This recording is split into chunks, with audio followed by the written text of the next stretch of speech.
Hello बच्चों, तो आज अपने टारगेट बैच का इंग्लिश सब्जेक्ट का ये वीडियो नंबर 1 है, जिसमें आप लोगों को हम लगातार टारगेट बैच के अंदर जो आप लोगों का 2024 का लक्ष्य होने वाला है टॉप करने का, वो सारी चीजें हम आप लोगों को कवर करने वाले हैं।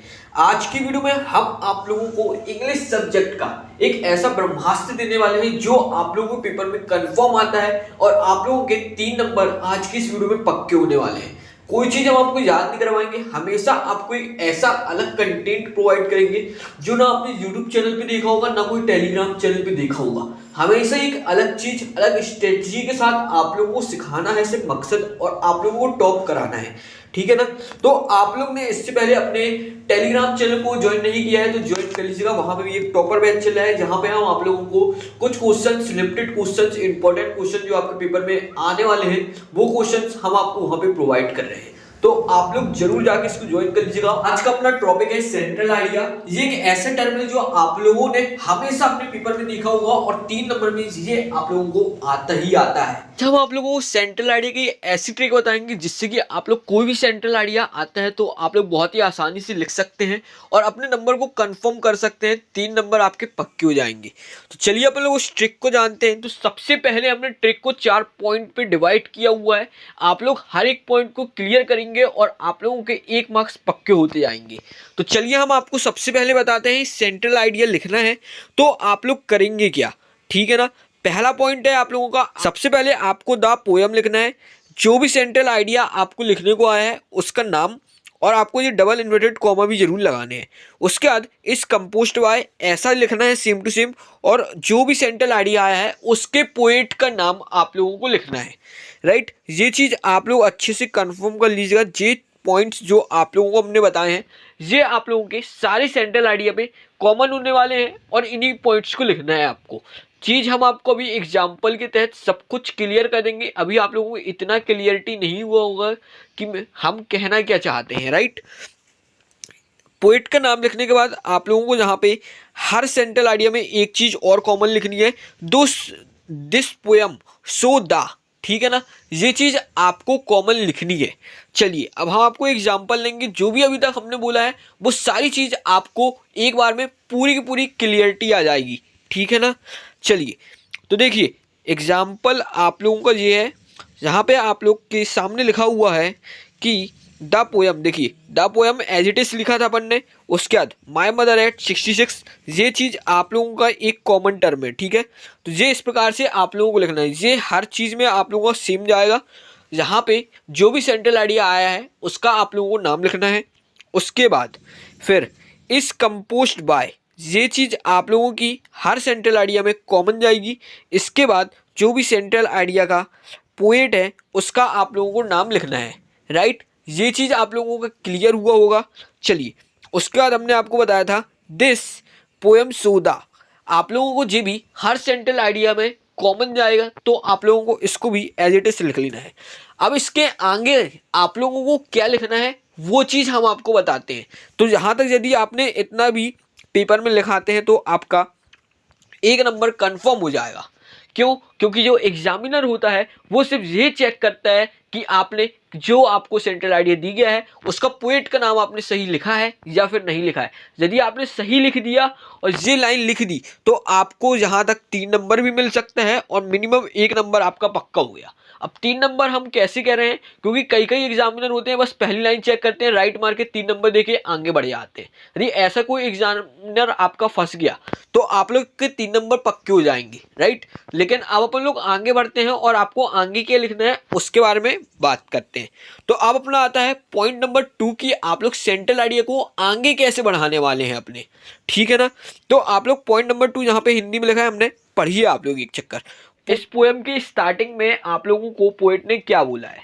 राइट, हिंदी में हम बताते हैं, कोई आप लोग को घबराना नहीं, बहुत ही सरल पॉइंट है जी। और ये एक इम्पॉर्टेंट पॉइंट है, यदि इसको आप लोग लिख देते हैं तो 3 नंबर पक्का हो जाएगा। बिना सोचे समझे आपका 3 नंबर पक्का हो जाएगा। ठीक है ना। चलिए यहाँ पे हिंदी में देखिए लिखा हुआ है पोएम की स्टार्टिंग। ठीक है ना। मुझे बहुत ज़्यादा डर लग रहा है कि मैं अपनी माँ को खो ना दूँ क्योंकि वह बहुत बूढ़ी हो चुकी है। आप लोग ये चीज़ पढ़िए हिंदी में। अब इसी को इंग्लिश में हमने नीचे लिखा है, वो चीज़ हम समझाते हैं, बहुत सरल है। ठीक है ना।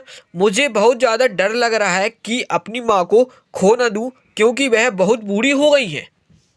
राइट। अब इंग्लिश में देखिए हमने क्या लिखा है, द पोएट फील। पोएट सोचता है, फील मतलब होता है सोचना, फेयर मतलब होता है डरना। पोएट को डर लग रहा है लॉसिंग हर मदर। लॉसिंग मतलब होता है गवाना। ठीक है। राइट। तो आप लोगों को एक चीज और यहाँ पे बता देते हैं, the poet feel losing her mother. ठीक है। पोएट को डर लग रहा है कि वो अपनी माँ को खो ना दे। और बिकॉज मतलब होता है क्योंकि। ठीक है ना। क्योंकि her mother is very old, क्योंकि उसकी जो माँ है वो काफ़ी ज़्यादा बूढ़ी हो चुकी है। राइट। और उसके बाद एक यहाँ पे लाइन लिखी हुई है, आप लोग इसको देखिएगा यहाँ पे, it seems that she will die soon. और वो जल्दी ही मरने वाली हैं। वो ज़्यादा बूढ़ी हो गई हैं इसलिए वो जल्दी मरने वाली हैं। ये पोयम अपने लाइन पे अपने पोयम में स्टार्टिंग करता है। ठीक है। ये लाइन आपने लिख दी तो आपके 3 नंबर कंफर्म हो जाएंगे। पोएट की स्टार्टिंग, पोएम की स्टार्टिंग ही सबसे ज़्यादा मैन होता है। यदि कोई एग्जामिनर चेक करेगा तो उसको पता चल जाएगा कि हाँ, बच्चे को ये चीज़ पता है कि पोएम की स्टार्टिंग कैसे हो रही है और पोएट बोलना क्या चाह रहा है। राइट। तो आपका ये 3 नंबर पक्का हो जाएगा। इसके बाद थर्ड पॉइंट आता है और जो इम्पोर्टेंट पॉइंट होता है, पोएट की कहानी व विचार। पोएट अपनी इस पोयम पे अपनी कहानी बताएगा या विचार बताएगा। तो इस मदर 66 में पोएट ने अपने विचार को बताया है। उस पे देखिए हिंदी में क्या लिखा है, आप लोग इस चीज़ को समझिएगा। मुझे बहुत डर लगता है जब ऐसे गलत विचार मेरे मन में आते हैं। मतलब उसको बहुत, उसके मन में ये गलत विचार आ रहे हैं में लिखा है, उसी चीज़ को हमने इंग्लिश में लिखा है। बहुत ही है। स्कैर्ड मतलब होता है डर लगना। क्या होता है स्कैर्ड मतलब डर लगना। सी स्कैर्ड, अच्छा यहाँ पे सी क्यों लिख रहे हैं अपन पता है आप लोगों को, ये कॉमन चीज़ है। सी क्योंकि जो पोएट है आपका वो कवित्री है। ठीक है ना, यानी कि लड़की है। यदि लड़की रहता है तो सी यूज़ करते हैं, लड़का रहता है तो अपन लोग क्या ही यूज़ करेंगे। राइट। तो आप लोग जहाँ पे लिखेंगे see scared of this negative thought. Negative मतलब गलत, थॉट मतलब विचार, कम आउट मतलब आना, माई माइंड मेरे मन पे। राइट। तो आप लोगों को ये चीज़ क्लियर हो गई है, see scared of this negative thought to come out my mind. ये चीज़ आप लोगों को यदि क्लियर हो जाएगी तो आप लोगों का कोई भी दिक्कत नहीं जाने वाला है। ठीक है। ये पॉइंट भी मेरे ख्याल से आप लोगों के माइंड में क्लियरिटी हुआ क्योंकि बहुत ही सरल लाइन लिखी हुई है कि मेरे मन में बहुत गलत विचार आते हैं और मुझे बहुत डर लगता है। राइट। चलिए यहाँ से नेक्स्ट पॉइंट को देखेंगे, हैप्पी एंडिंग यानी कि सारांश। कि पोएट जो पोयम है इसकी एंडिंग क्या होगी। ठीक है ना, एंडिंग आपको पता होनी चाहिए कि एंडिंग क्या हुई थी। राइट। हैप्पी एंडिंग ही होती है हमेशा पोयम की और एक आपको सारांश मिलता है। ठीक है ना। चलिए यहाँ पे हम आपको अब बताते हैं, हिंदी में जो चीज़ लिखा है उसी को आपको इंग्लिश में लिखना है। यदि इंग्लिश में लिखना भी नहीं आता है तो मत लिखिएगा, जितना भी तक आपने देखा उतना भी लिख के आ जाओगे तो आप लोगों को वो 3 नंबर मिल जाएगा। राइट। जब मैं अपनी माँ के साथ खड़ी थी तब मैंने अपनी माँ के चेहरे में देखा और मुझे गलत विचार आए, लेकिन मैंने उन विचारों को छुपा लिया और हंसते हुए बोला, जल्दी मिलते हैं माँ। ठीक है ना। इस चीज़ को आपने रीड किया। अब इसको इंग्लिश में कैसे लिखना है वो चीज़ हम बताते हैं। जो चीज़ आपने हिंदी में लिखा है वही चीज़ एज इट इज इंग्लिश पे लिखेंगे आप। ठीक है ना। जब मैं अपनी माँ के साथ खड़ी थी, she standing from her mother, तब मैंने अपनी माँ के चेहरे को देखा। एंड सी, जहाँ पे अपन लोग देखेंगे लुक फेस हर मदर। ठीक है ना, मैंने अपनी माँ के चेहरे पे देखा। उसके बाद फिर हिंदी में जहाँ पे लिखा हुआ है, और मुझे गलत विचार आए लेकिन मैंने अपने विचार को छुपा लिया। तो आप लोगों को यहाँ पे एक चीज़ क्लियर कर दें कि यहाँ पे सी बिकम वेरी सैड, मैं बहुत दुखी हुई और मेरे मन में बहुत गलत विचार आए। फीलिंग मतलब होता है विचार। And said her to the mother, लेकिन मैंने अपनी माँ से कहा सी योर अम्मा। ठीक है ना। तो आप लोग इसको एक बार मिस चेक करिएगा, बहुत ही सरल लिखा हुआ है, बहुत ही आसान लैंग्वेज पे लिखा हुआ है। आप लोग को हिंदी पता है तो इंग्लिश में आप लोग ऐसे ही चुटकी बजाते ही लिख सकते हो। ठीक है ना। इससे सरल आपको कहीं नहीं मिलेगा, क्योंकि ये अपना खुद का कंटेंट है, खुद का जनरेट किया गया कंटेंट है। आपको यदि ये चीज़ समझ में आई है तो आप जी माय मदर 66 की सेंट्रल आइडिया को लिख सकती हैं। एक वीडियो और आएगा जिसमें हम सेंट्रल आइडिया आपको बता देंगे कि कौन कौन से इंपॉर्टेंट सेंट्रल आइडिया हैं। आप लोगों को पोएट के नाम कैसे याद करना है उसकी भी हम ट्रिक बता देंगे आप लोगों को। और आप लोगों को ये चीज़ बता देंगे, फिर से एक बार रिवीजन करवा देंगे इस चीज़ का कि आप लोग अगला सेंट्रल आइडिया जो है इसी पैटर्न को फॉलो करते हुए कैसे लिखने वाले हो। ठीक है ना।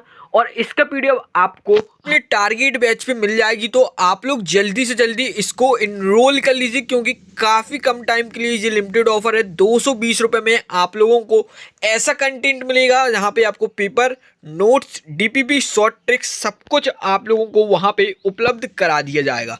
ठीक है ना। तो ये जो आप लोगों को ऑफर है काफ़ी कम टाइम के लिए है, तो आप लोग जितना जल्दी हो सकता है इनरोल कर लीजिएगा। और आप लोगों को हम बता देते हैं, इसके लिए कांटेक्ट आप हमसे टेलीग्राम चैनल पे कर सकते हैं। टेलीग्राम चैनल का नाम आदित्य वर्ल्ड 7 है, वहाँ पे ऑफिशियल आईडी में आप हमसे बात भी कर सकते हैं। ठीक है ना। तो आप लोग इस प्रकार के कंटेंट के लिए यूट्यूब चैनल को सब्सक्राइब करिएगा। पेड ग्रुप को ज्वाइन करना चाहते हैं ज्वाइन करिएगा। आप अपन लोग मिलेंगे अगली वीडियो पर।